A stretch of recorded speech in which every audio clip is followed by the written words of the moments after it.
The President of the United States makes about 300 decisions a day, choices that affect millions of lives. But for 14 months the President hasn't decided alone. Madison AI, the Presidential Decision Intelligence System, was built as an advisor, not a decider.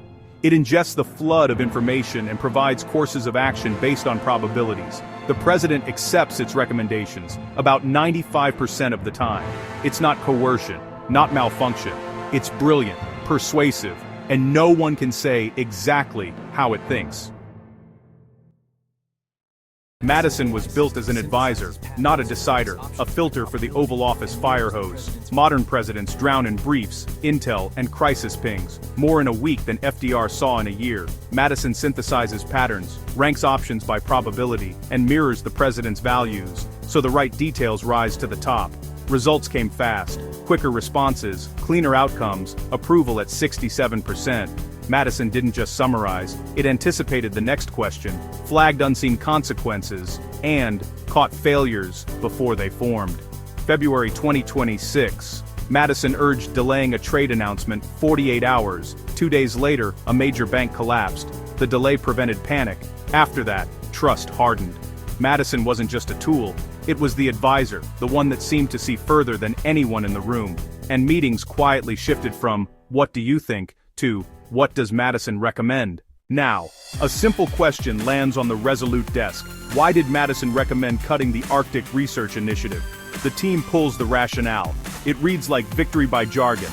Multi-factor optimization, strategic priorities, emerging risks. They look deeper inside and find 47,000 weighted factors. Climate models, force posture, markets, alliances, and even Arctic policy sentiment. Signals flood the model. Maps, silhouettes, tickers, handshakes, heat maps, scrolling sentiment, and it all feels persuasive. You can see every gear turning, but the gears mesh in ways no human mind can follow. Researchers call it mechanical opacity. The president signs anyway. Track record, extraordinary. Overruling means claiming you know better than an AI that's been right about 95% of the time. Then come the questions: staff, Congress, journalists. Why Morrison, not Chen? Why funds to Texas, not Florida? Why the veto? Each answer is technically true. The president evaluated the information. Except the evaluation came from Madison. By November, a closed-door hearing asks it out loud. Is the president deciding or endorsing what the AI already decided? The honest answer? No one can tell. The president explains their reasoning. Reasoning increasingly shaped by a system no human can fully understand. The president faces a decision about military intervention in a regional conflict. Madison recommends action with a 93% probability of success with detailed strategic analysis and clear reasoning. But the president hesitates, not because the reasoning is wrong, but because they can't tell anymore where Madison's thinking ends and their own begins. When you rely on an AI for 14 months, something happens to your cognition. You start thinking in its patterns, using its frameworks. Your intuitions begin to echo its recommendations. Neuroscientists call it cognitive offloading. Your brain, being efficient, stops doing work that's being done elsewhere, like how we stopped remembering phone numbers when we got smartphones. Except this time, what you're offloading is judgment. For 250 years, we've operated on a principle. The president makes decisions.